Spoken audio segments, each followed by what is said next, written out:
Radio Kantipur radio राष्ट्रको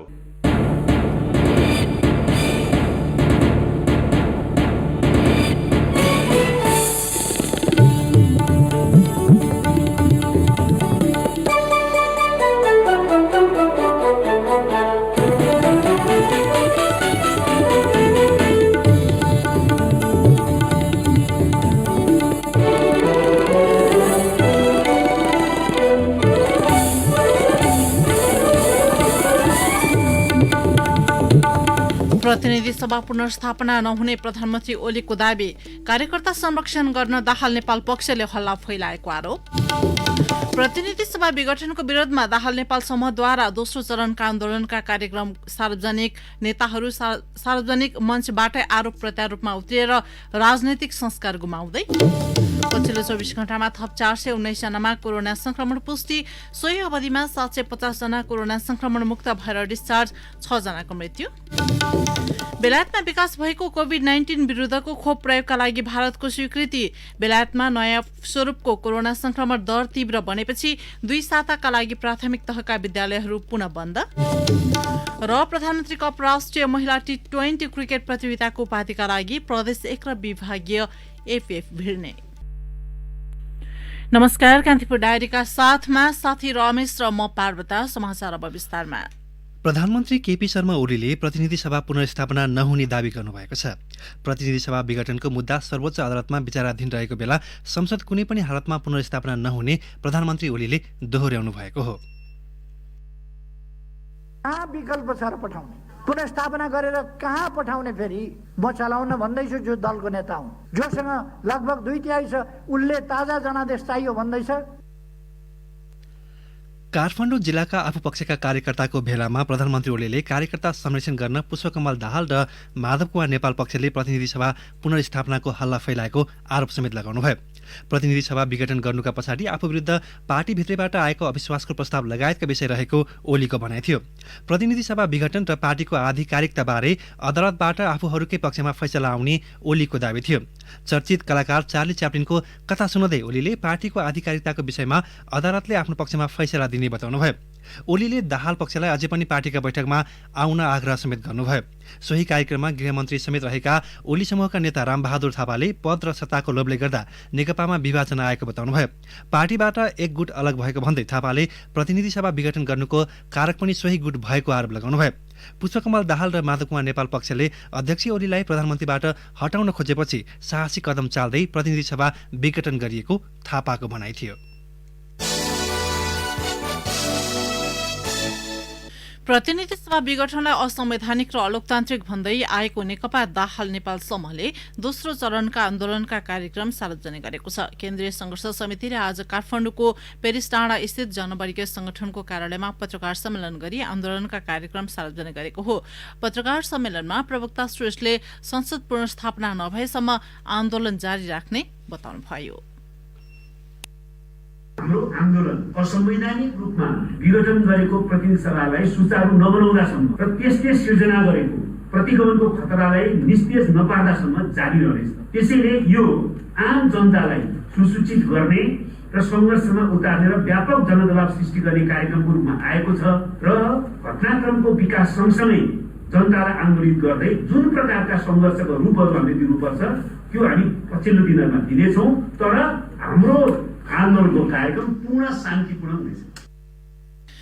यही पुस 5 गते सरकारले प्रतिनिधि सभा विघटन गरेपछि नेकपा दुई खेमामा विभाजन भएको छ। दाहाल नेपाल समूहले प्रतिनिधि सभा विघटन भएको विरोधमा आन्दोलन गर्दै आएको छ। उसले आन्दोलन परिचालनका लागि प्रवक्ता नारायण काजी श्रेष्ठको संयोजकत्वमा समिति गठन गरिसकेको छ। अब कान्तिपुर सविस्तारको पालो। कान्तिपुर सविस्तार। पार्टी एकताको 3 वर्षपछि नै विभाजनको दिशा लिएको नेपाल कम्युनिस्ट पार्टी नेकपाका नेताहरूले यति बेला एकले अर्को पक्षलाई पत्ता साफको नीति अवलम्बन गरेका छन्। एकै ठाउँमा रहँदा एकअर्काका गल्ती र कमजोरीलाई लुकाउने नेताहरू अहिले सार्वजनिक मञ्चबाटै तल्लो स्तरका शब्द प्रयोग गरेर आरोप प्रत्यारोपमा उत्रिएका हुन्। नेताहरूको यो चरित्रले राजनैतिक संस्कार नै गुमाउँदै लगेको विश्लेषण हुन थालेको छ। हुन त तत्कालीन नेकपा एमाले र माओवादी केन्द्रबीच एकता घोषणा भइरहँदा त्यसलाई तोरी र कोदो बीचको एकता भनेर विश्लेषण गर्नेहरूको कमी पनि थिएन। सीमित स्वार्थ आर्जनका लागि भएको त्यो एकता अन्ततः 3 वर्ष भन्दा अघि बढ्न सकेन नै अहिले विभाजित समूह एकले अर्को पक्षलाई नङ्ग्याउन केन्द्रित देखिएका छन्। देश बिगार्ने, देशको एकता तोड्ने, देशलाई अग्रगमनको बाटोमा जानबाट व्यवधान खडा गर्ने यस्ताहरूलाई जनताले मत दिन्छ। केपी ओली कमरेडले आफू जस्तो छु अरू पनि सबै त्यस्तै छन् भन्ने सोच्नु भए होला, सबै जाली झेली नै हुन्छन्, सबै सेटिङमै चल्छन् भन्ने ठान्नु भएको हो भने ओलीजी तपाईँ भ्रममा हुनुहुन्छ। पुष्पकमल दाहाल प्रचण्ड र माधव कुमार नेपाल यस पार्टीलाई, यस आन्दोलनलाई ध्वस्त पार्न लाग्नु भएको छ। आज मात्रै होइन, पटक पटक। जुन कारणले केपीमा जनपछि जन अहंकार, जनपछि जन दम्भ, जनपछि जन निरङ्कुश हुने स्थिति बन्यो, त्यही मेरो कमजोरी। हुन त राजनीतिमा व्यक्तिगत प्रतिस्पर्धा र आरोप प्रत्यारोपलाई सामान्य प्रक्रियाकै रूपमा लिइन्छ, तर बेतुकका तर्क सहित तुच्छ शब्दबाट एक अर्को पक्षका बीचमा चल्ने जुहारीले खराब संस्कारको सुरुवात गरिरहेको छ। पार्टी औपचारिक रूपमै विभाजनको बाटोमा लागेपछि प्रधानमन्त्री केपी शर्मा ओली, नेकपा अध्यक्ष पुष्पकमल दाहाल र माधव कुमार नेपाल बीचको घोचपेचले स्वयं तिनै नेता र दलको समग्र प्रवृत्तिलाई उजागर गराइरहेको छ। तपाईमा लोकतान्त्रिक आचरण रहेनछ, कम्युनिस्ट आचरण रहेनछ, न लोकतान्त्रिक आचरण छ तपाईमा, न कम्युनिस्ट संस्कार छ तपाईमा। गाली गरेर हिँडेका छन्, मुख छाडेर हिँडेका छन्, डोलाबाट फुटफुट निस्किँदै फटेफटे गर्दै हिँडेका छन्। यो सबै हिसाब, यिनको विगतको हिसाब जनताले राखेको छ। उहाँको सिद्धान्त मार्क्सवाद लेनिनवाद र गणतन्त्रको सिद्धान्त होइन, बैलगाडावाला सिद्धान्त। बैलगाडा चढेर अमेरिका जान सकिँदैन भन्ने सिद्धान्त मलाई थाहा थियो। उहाँ संघीयताको विरोधी हो भन्ने पनि मलाई थाहा थियो। जहिले पनि म मित्रताले अँगालो हाल्छु, उहाँ धृतराष्ट्रले जस्तो हुनुभयो। उहाँको ध्यान कसरी कब्जा गर्ने, कसरी हत्याउने, त्यो मात्रै हुँदो रहेछ। आफू बाहेक अरू सबैलाई गल्ती देख्ने प्रवृत्तिका कारण वर्तमान समस्या सृजना भएको राजनैतिक विश्लेषक पुरञ्जन आचार्य बताउँछन्। अझ कम्युनिस्टहरूको स्कुलिङका कारण पनि त्यसमा प्रभाव पारेको आचार्यको बुझाइ छ। यहाँ त स्कुलिङ यो विश्वविद्यालय नै चाहिँ अलिकति चाहिँ ठिक छैन कि यो एजुकेट गर्ने जुन ढङ्गले चाहिँ घृणाको राजनीति गर्दै आइरहेका थिए। अब ओलीजीको पनि ब्याकग्राउन्ड त्यस्तै हो, माधवजीको पनि त्यस्तै हो होइन, आफू बाहेकहरू सबलाई गल्ती देख्छ। त्यसैले कुन पोलिटिकल कल्चर दिने, कुन पोलिटिकल लेभलबाट उठ्ने भन्ने कुरामा चाहिँ यसलाई रोक्नु पर्छ। नेताले जनतालाई केन्द्रमा राखेर आफ्नो राजनैतिक यात्रा अघि बढाएको भए त्यसको राम्रो लेखाजोखा जनताले पनि राख्ने थिए, तर भ्रमको खेती र स्वार्थको राजनीतिमा रमाउनेहरूका कारण जनता नै अलमलमा परेका छन्। झन् नेताहरूको यस्ता घोचपेच र आरोप प्रत्यारोपले आम मतदातामा आत्मग्लानि समेत बढ्दै गएको छ। यस्ता साथीहरू भेटिन्छन्, यस्ता कमेन्ट गर्नेहरू भेटिन्छन्, तर हामी त्यस्ता कमेन्टहरूबाट अलमलिन पर्ने आवश्यकता हुँदैन। म साथीहरूलाई आग्रह गर्छु। अनि उहाँले प्रचण्डलाई त मटिया मेट पारिदिन्छु भन्ने मान्यता अनुसार तपाईँहरूले सुन्नु भएको छ नि कुर्सी कथा कुरा भन्नु हो त, मेरो कुर्सी नै अध्यक्षबाट हटाउनु भयो। उहाँहरू त भव्य सोफामै ढलिमली गर्नुभएको रहेछ, भव्य सोफा विरोधीहरू। उहाँ सम्पूर्ण रूपले आफू नेपालको इतिहासबाट कलङ्कित भएर ध्वस्त नहुँदासम्म उहाँले मूर्खता गरिराख्ने बाहेक केही हुने छैन।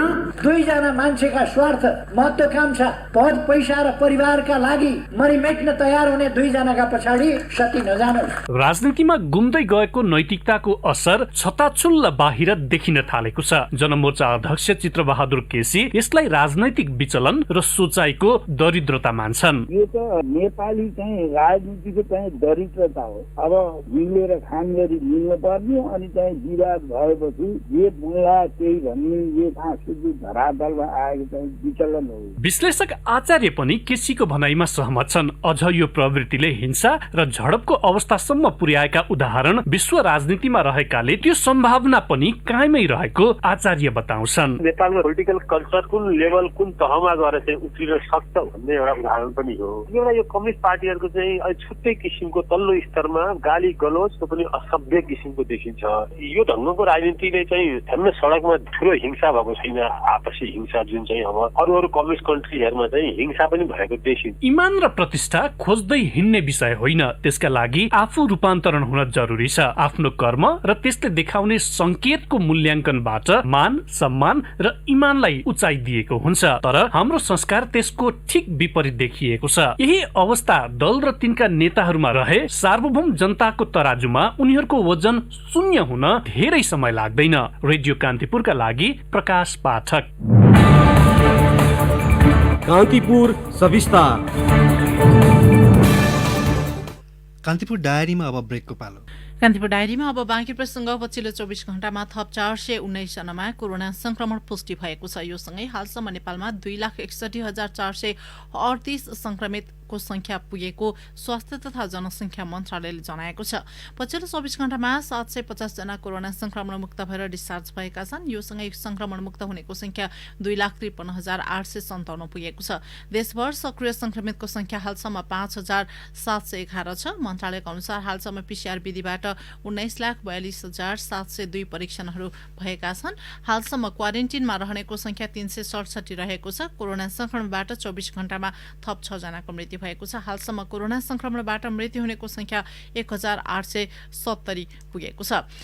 यसैबीच कोभिड-19 को पीसीआर परीक्षणको नमूना संकलन विधिमा फरक पर्दा पनि नतिजामा भिन्नता देखिएको एक अध्ययनले देखाएको छ। स्वास्थ्य तथा जनसंख्या मन्त्रालयको समन्वयमा स्वास्थ्य अनुसन्धान परिषदले गरेको कोभिड-19 डायग्नोस्टिक ल्याबहरूको मूल्याङ्कन अध्ययनमा यस्तो नतिजा देखिएको हो।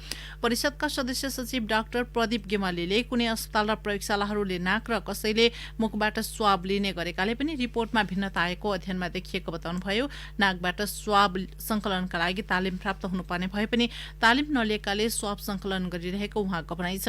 अध्ययन नेपालको 64 वटा प्रयोगशालामा गरिएको थियो, जसमा 47 वटा सरकारी क्षेत्रका प्रयोगशाला समावेश थियो भने 21 वटा निजी क्षेत्रका प्रयोगशालाहरू समावेश थिए। हालसम्म नेपालमा कोरोनाको पीसीआर परीक्षणका लागि 81 वटा प्रयोगशालाहरू बनिसकेका छन्, जसमा 46 वटा सरकारी तथा 35 वटा निजी क्षेत्रका रहेका छन्। नेपालमा पानी चराको गणना आजबाट सुरु भएको छ। मध्यहुदमा पानी र सिमसार क्षेत्रमा पाइने चराको अवस्था पत्ता लगाई संरक्षणमा सहयोग पुर्याउन गणना गरिएको हो। वेटल्यान्ड इन्टरनेसनलको संयोजनमा हिमाली प्रकृतिको समन्वयमा गणनाको काम भइरहेको छ। नेपालसहित विश्वभर एकैपटक जलपक्षी गणना भइरहेको हो।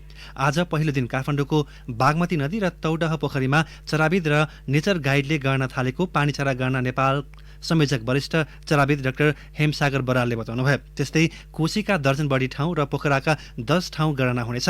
सुक्राफाँटका 6 ठाउँ र बर्दियाको 3 ठाउँमा गणना गरिनेछ। पानीचरा पाइने क्षेत्रहरू छुट्याएर पंक्षी संरक्षणमा क्रियाशील संस्थाहरूलाई गणनाका लागि जिम्मेवारी दिएको छ। यसका लागि 350 बढी चराविद, नेचर गाइड र स्वयंसेवी परिचालन हुनेछन्। विश्व सिमसार क्षेत्रमा सूचीकृत जगदीशपुर, 20 हजारी र घोडाघोडी तालमा गणना गरिनेछ। लुम्बिनी क्षेत्र, सौराहा, बर्दिया, राप्ती नदी र नवलपरासी लगायत ठाउँमा आगामी माघ 5 गतेसम्म चरा गणना हुनेछ। नदी, सिमसार, ताल र पोखरी गरी 50 बढी ठाउँमा गणनाको लक्ष्य छ। सन् 2020 मा नेपालमा 113 प्रजातिका 69,000 पानीचरा गणना गरिएको थियो। त्यसमध्ये सबैभन्दा बढी कपिलवस्तुको जगदीशपुरमा तालमा 18,000 बढी चरा गणना गरिएको थियो। सरकारले करोडौं लगानी गरेर गर्भवतीसँगै मातृ स्वास्थ्य कार्यक्रम देशैभर लागू गरेको छ। तर दोलखाका दुर्गम गाउँ बस्तीका गर्भवतीले स्वास्थ्य सेवा नपाउँदा घरमै सुत्केरी हुन बाध्य छन्।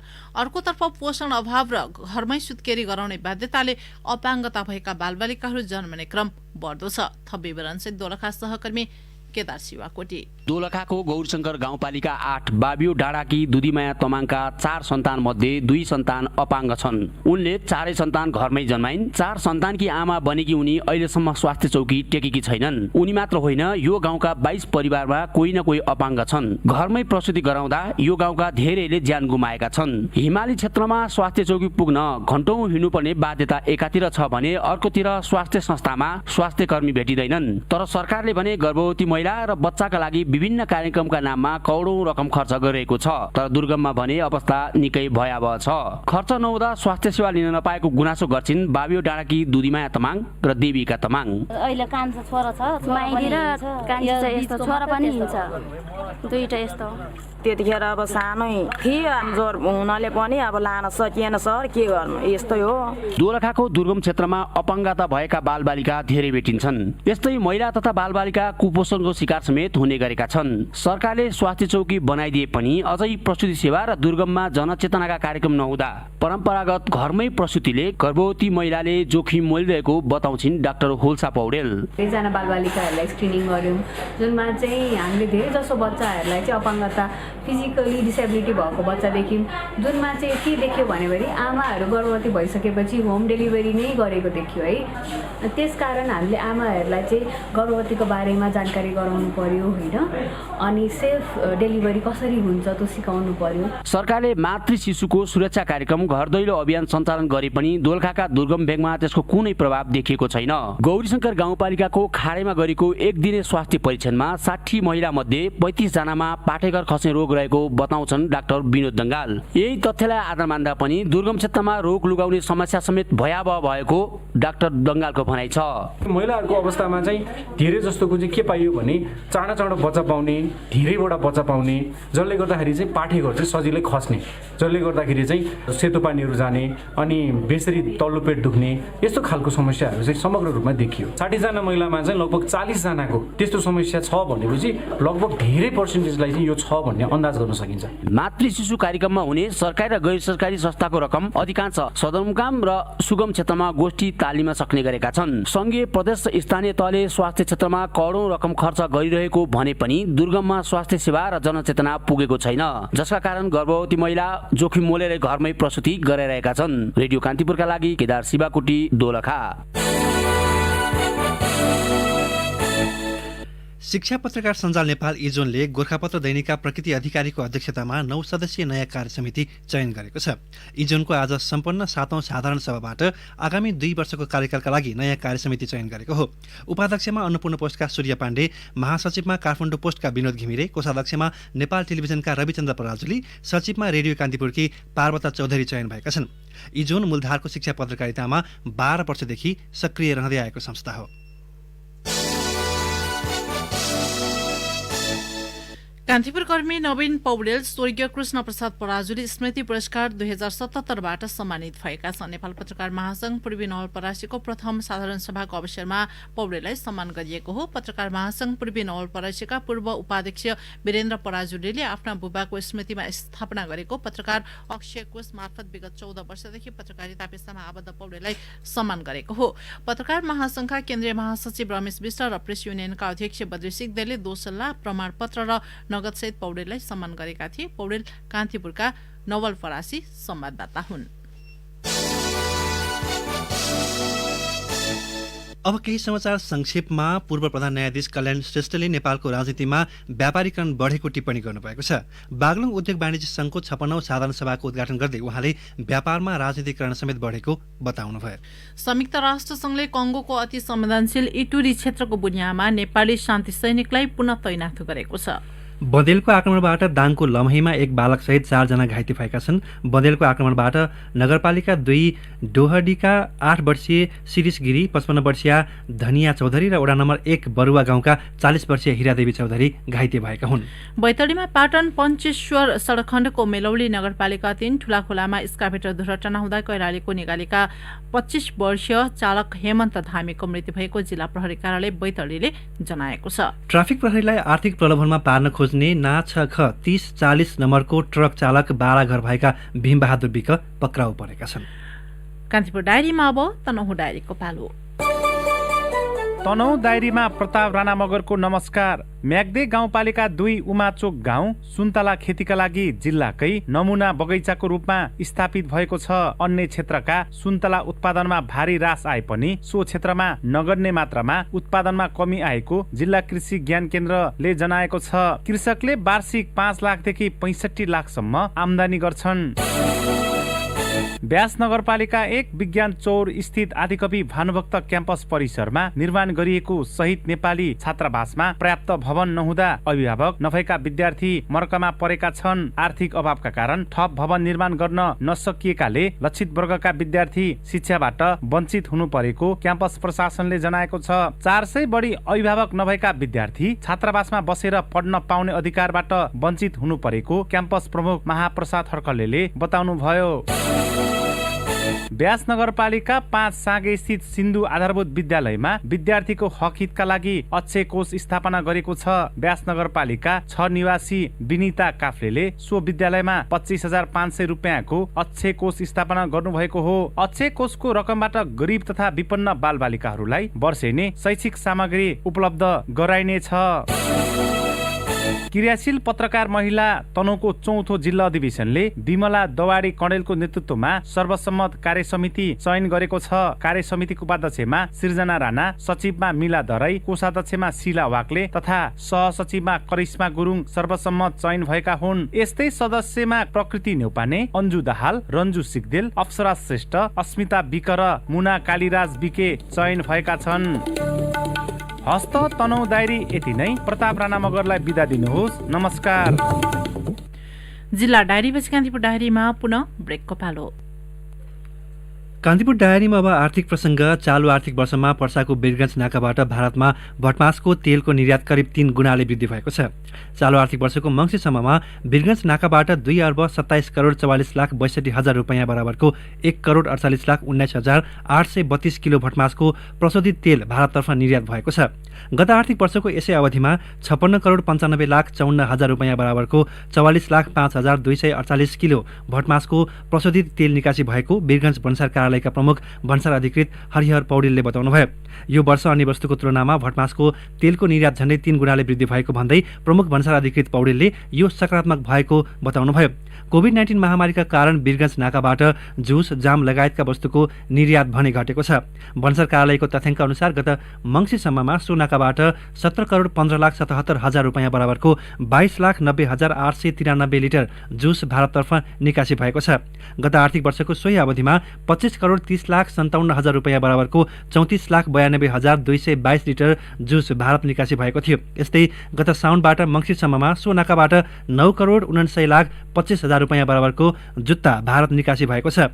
गत आर्थिक वर्षको यसै अवधिमा 14 करोड 75 लाख 17 हजार रुपैयाँ बराबरको जुत्ता भारततर्फ निकासी भएको थियो। अब अन्तर्राष्ट्रिय प्रसङ्ग। बेलायतको एस्ट्राजेनेका र अक्सफोर्ड विश्वविद्यालयले स्थानीय स्तरमा विकास गरेको कोरोना संक्रमण विरुद्धको खोप प्रयोगका लागि भारतले स्वीकृति दिएको छ। भारतका सूचना तथा प्रसारण मन्त्री प्रकाश जावडेकरले खोप प्रयोगका लागि ग्रीन सिग्नल दिएको बताउनु भएको रोइटर्सले उल्लेख गरेको छ।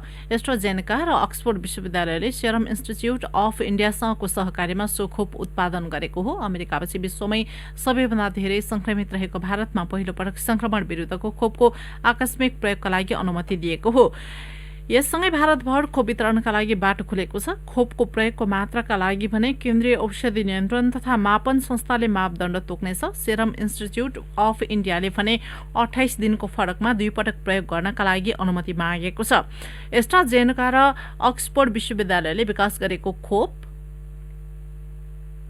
गत मंगलबार बेलायतमा प्रयोगका लागि स्वीकृति दिएको थियो। सो खोप अन्यको तुलनामा सस्तो तथा प्रयोगका लागि सहज हुने जनाइएको छ। भारतमा अन्य 3 खोप पनि अनुमतिका लागि प्रतीक्षारत रहेको मन्त्री जावडेकरले बताउनुभयो। यससँगै प्रयोगका लागि 4वटा खोप तयारी अवस्थामा रहेको मन्त्री जावडेकरको भनाइ छ। यस्तै कोरोना भाइरसको संक्रमण तीव्र बनेपछि बेलायतमा 2 साताका लागि प्राथमिक विद्यालयहरू बन्द गरिने भएका छन्। शिक्षा सचिव गिबिन विलियम्सले लन्डनका सबै प्राथमिक विद्यालयहरू आगामी सोमबारबाट बन्द गर्न आग्रह गर्नुभएको बीबीसीले जनाएको छ। बेलायतमा नयाँ प्रकारको भाइरसबाट 50,000 बढी संक्रमित भएपछि पछिल्लो घोषणा गरिएको छ। संक्रमण बढेपछि अस्पतालहरूमा पनि बिरामीको चाप बढेको जनाएको छ। बेलायतमा देखा परेको नयाँ भाइरस 70% सम्म बढी फैलने बताइएको छ।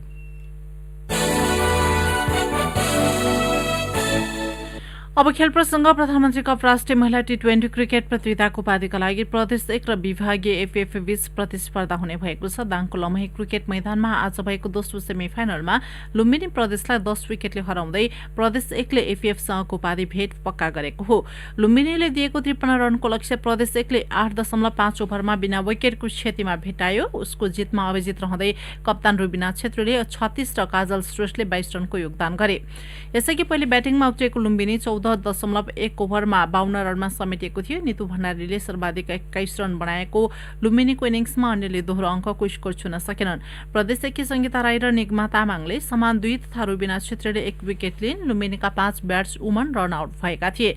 यसअघि आजै भएको पहिलो सेमिफाइनलमा सुदूरपश्चिम प्रदेशलाई 9 विकेटले हराउँदै विभागीय एफएफ फाइनलमा प्रवेश गरेको थियो। सुदूरपश्चिमले दिएको 61 रनको लक्ष्य एफएफले 15 ओभरमा 1 विकेट गुमाएर पूरा गर्यो। खराब मौसमका कारण 16 ओभरमा छुट्याइएको खेलमा टस जितेर पहिले ब्याटिङ गरेको सुदूरपश्चिम प्रदेशले निर्धारित ओभरमा 7 विकेट गुमाएर 60 रन बनाएको थियो। सुदूरपश्चिमका लागि मध्यक्रममा ब्याटिङ गर्न आएकी कविता जोशीले 21 बलको सामना गर्दै 2 चौकासहित 22 रनको योगदान गरिन्। बलिङतर्फ एफएफका लागि करुणा भण्डारीले सर्वाधिक 3 विकेट हात पारिन्। एफएफ र प्रदेश 1 बीचको उपाधि भिडन्त भोलि हुनेछ।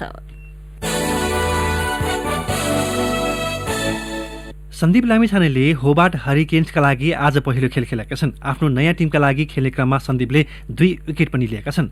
त्यस प्रदर्शनको मद्दतले होबार्टले बिग बासमा मेलबर्नलाई स्टार्सलाई 21 रनले हरायो। पहिले ब्याटिङ गरेको होबार्टले 5 विकेटमा 164 रन बनाएको थियो। त्यसमा डाभिड मालानले सर्वाधिक 76 रन बनाए। जवाफमा मेलबर्नले 9 विकेट गुमाएर 143 रन मात्र बनाउन सक्यो। नेपाली लेग स्पिनर सन्दीपले आफ्नो 4 ओभरमा 38 रन खर्चे। उनले हिल्टन, कार्टराइट र बेन डनको विकेट लिए।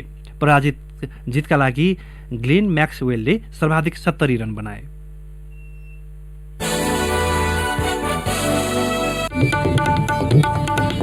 अन्त्यमा बुलेटिनका प्रमुख प्रसङ्ग पुनः एकपटक। प्रतिनिधि सभा पुनर्स्थापना नहुने प्रधानमन्त्री ओलीको दावी। कार्यकर्ता संरक्षण गर्न दाहाल नेपाल पक्षले हल्ला फैलाएको आरोप।